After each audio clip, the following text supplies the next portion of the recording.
Anthony Lee Sears was born on January 28, 1965. Friends and relatives described him as a kind and generous person who loved helping others and was always ready to face anything with a smile. Anthony's friendly nature made it easy for him to make friends and made people around him comfortable because of his outgoing personality. He was working at the Baker's Square restaurant at that time and had a girlfriend. Anthony was an attractive young man who dreamed of becoming a model, so he collected money in order to leave Milwaukee and start a career. According to his mother, he also planned to marry his girlfriend as soon as he had enough money. On March 25, 1989, Anthony was at the Milwaukee gay club called La Cage with his friends Jeffrey Connor and Bob Keel when he met Dahmer. Jeff Connor still vividly remembers that his friend was always upbeat, always energetic, always out for an adventure, which is why they often went out to gay bars on weekends to just be themselves. Therefore, this evening was no different. Jeff picked Tony up. Since he didn't have a car, they went to the club. They parted ways sometime in the middle and met up again around closing time. When the bar closed, Bob Keel, Jeffrey Connor, and Tony met again as usual, but this time he had a blonde-haired man by his side, whom he introduced to Jeff as Jeffrey from Chicago.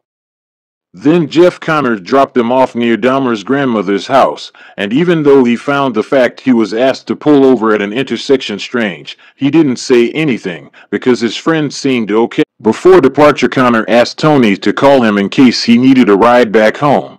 Connor then drove away, not paying attention to which way Tony and Dahmer had gone.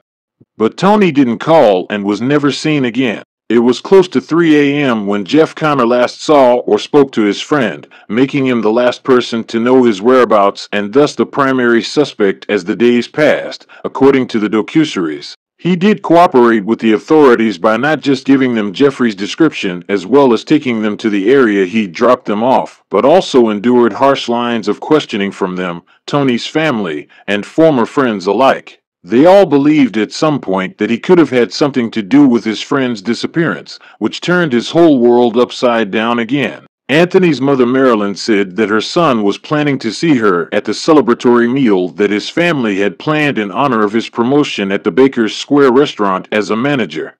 He never showed up, so I figured he just went out to celebrate with his friends, his mother said.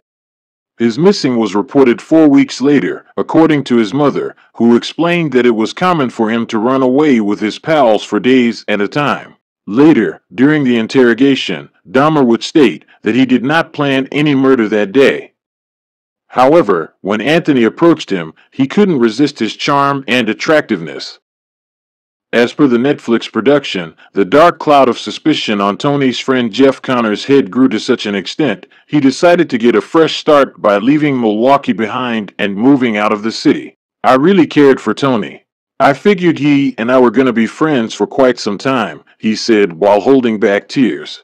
You know, there's a lot of what-ifs. Just the fact that some of my actions that evening helped this happen to Tony. I wish I could take it all back and make the evening end in a different way. He has been trying to move on from the past as hard as he could, while keeping Tony and his legacy alive in his heart.